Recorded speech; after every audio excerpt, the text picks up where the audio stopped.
খারাপ নওশাদকে নিয়ে, এই একটাই ভারী হয়ে গেছে।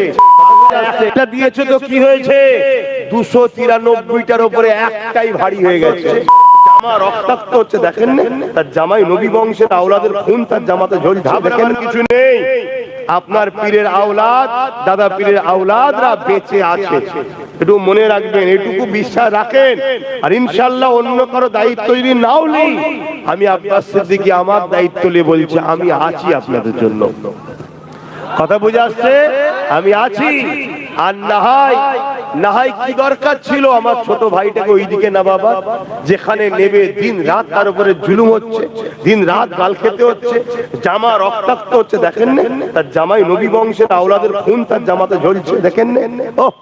এই মুসলমান ঝরিয়েছে, হ্যাঁ এই মুসলমান ঝরিয়েছে, অসম্ভব কিছু নাই। কারবারাতে মুসলমান নাই তো হুসাইন পাকের রক্ত ঝরিয়েছিল। কথা বুঝে আসছে না? নাই তো যাই হোক, আজকেও এজিদরা আছে না, নাই তারপরও তাকে এখনো সে লড়ছে, এখনো চলছে। আল্লাহ একটা দিয়েছে তো কি হয়েছে, 293টার উপরে একটাই ভারী হয়ে গেছে।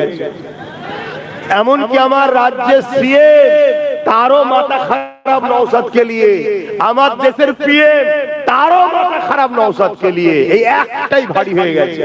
কথা বুঝে আসছে? কেন? এর রাজনীতি কাকে বলে সেটা শিখাচ্ছে সবাইকে। সবাই রাজনীতি করছে, দেখো ধর্ম নিয়ে। কথা বুঝে আসছে না?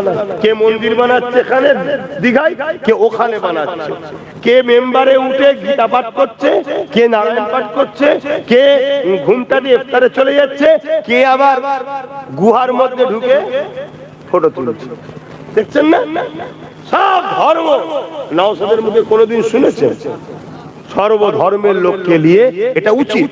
রাজনীতির জায়গায়। হ্যাঁ আমি মুসলমান, আপনি হিন্দু, আপনি খ্রিস্টান, আপনার ধর্ম আপনি করবেন না, করুন।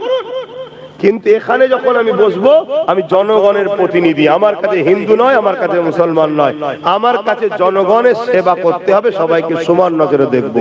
কথা বুঝে আসছে? এজন্য সর্বধর্মের লোক মিডিয়াতে দেখবেন আজ প্রশংসা করছে, সবাই ওকে ভালো বলছে। এতে কিন্তু সবার মাথায় যারা রাজনীতির নামে করে খায় তাদের টেনশন হচ্ছে, যারা ভালো নেতা তাদের টেনশন হয় না। তো যাক, আমি যে কথা বলছিলাম, এই 21শে অঘ্রাণ প্রোগ্রামটা তাহলে 8ই ডিসেম্বর হচ্ছিল, 9ই ডিসেম্বর সম্ভবত খরচা ঝুলাবে। তার জন্য চিন্তা ভাবনা করলাম আমরা যে মানুষ একটু নিজের এলাকায় থাকা দরকার, কেন সবকিছু দেখা দরকার, কি হচ্ছে না হচ্ছে, একটু এই বিষয়ে সজাগ থাকা দরকার। এই চিন্তা ভাবনা নিয়ে প্রোগ্রামটাকে একটু বন্ধ রাখছি। নতুন বিল্ডিং কমপ্লিট হয়ে গেলে ওইটাকে উদ্বোধন উপলক্ষ করে ডাকবো, তখন ইনশাল্লাহ যাওয়া যাবে। তো কি গো বলবেন তো, যাবেন তো নাকি?